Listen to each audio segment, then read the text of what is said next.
હવામાનની જે આગાહી છે તે મુજબ આજે ક્યાં ક્યાં વરસાદ થશે તે આપણે જણાવીશું। ગીર સોમનાથ, અમરેલી, ભાવનગર અને સાબરકાંઠામાં ગાજવીજ સાથે હળવો વરસાદ થઈ શકે। અરવલ્લી, મહીસાગર, પંચમહાલ અને દાહોદમાં પણ વરસાદ થઈ શકે। વડોદરા, છોટાઉદેપુર, ભરૂચ અને નર્મદામાં પણ આજે ગાજવીજ સાથે હળવા વરસાદની આગાહી છે। તાપી, નવસારી, સુરત અને વલસાડમાં પણ ગાજવીજ સાથે હળવા વરસાદની આગાહી કરવામાં આવી છે।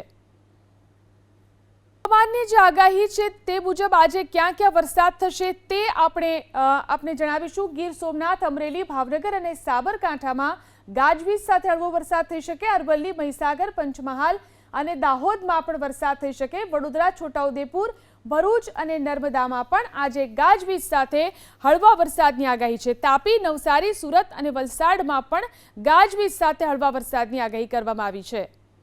સમાચારો સાથે હું છું ઝિલન। સૌપ્રથમ વાત કરીશું રાજ્યમાં આજે 20થી વધુ જિલ્લામાં 50 કિલોમીટરની ગતિએ પવન ફૂંકાઈ શકે છે।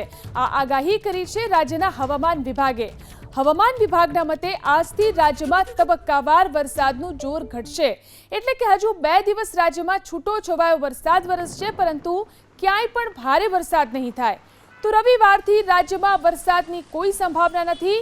રાજ્ય તરફ વરસાદ આપતી 2 વરસાદી સિસ્ટમ, જેમાં વરસાદી ટ્રફ લાઇન પસાર થતી હોવાથી અને upper air cyclonic circulation system સક્રિય થવાથી વરસાદની આગાહી કરવામાં આવી છે।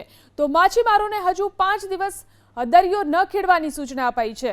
સૌરાષ્ટ્રમાં ગીર સોમનાથ, અમરેલી, ભાવનગર, જ્યારે કે દક્ષિણ ગુજરાતમાં નવસારી, વલસાડ, ડાંગ, તાપી, સુરત, ભરૂચ, આ ઉપરાંત નર્મદા, વડોદરા, છોટાઉદેપુર, પંચમહાલ, દાહોદ, મહીસાગર, અરવલ્લી અને સાબરકાંઠામાં છૂટાછવાયા સ્થળો ઉપર ગાજવીજ સાથે હળવાથી મધ્યમ વરસાદની શક્યતા છે। તો 2 દિવસ માટે હજી પણ વરસાદની આગાહી કરવામાં આવી છે। સૌરાષ્ટ્ર, દક્ષિણ ગુજરાતમાં આજે વરસાદની શક્યતા છે। છૂટાછવાયા સ્થળે ગાજવીજ સાથે મધ્યમ વરસાદની આગાહી કરવામાં આવી છે। ઉત્તર અને મધ્યના કેટલાક જિલ્લાઓમાં વરસાદ થઈ શકે છે। આ સાથે જ માછીમારોને દરિયો ન ખેડવા માટે સૂચના અપાઈ છે।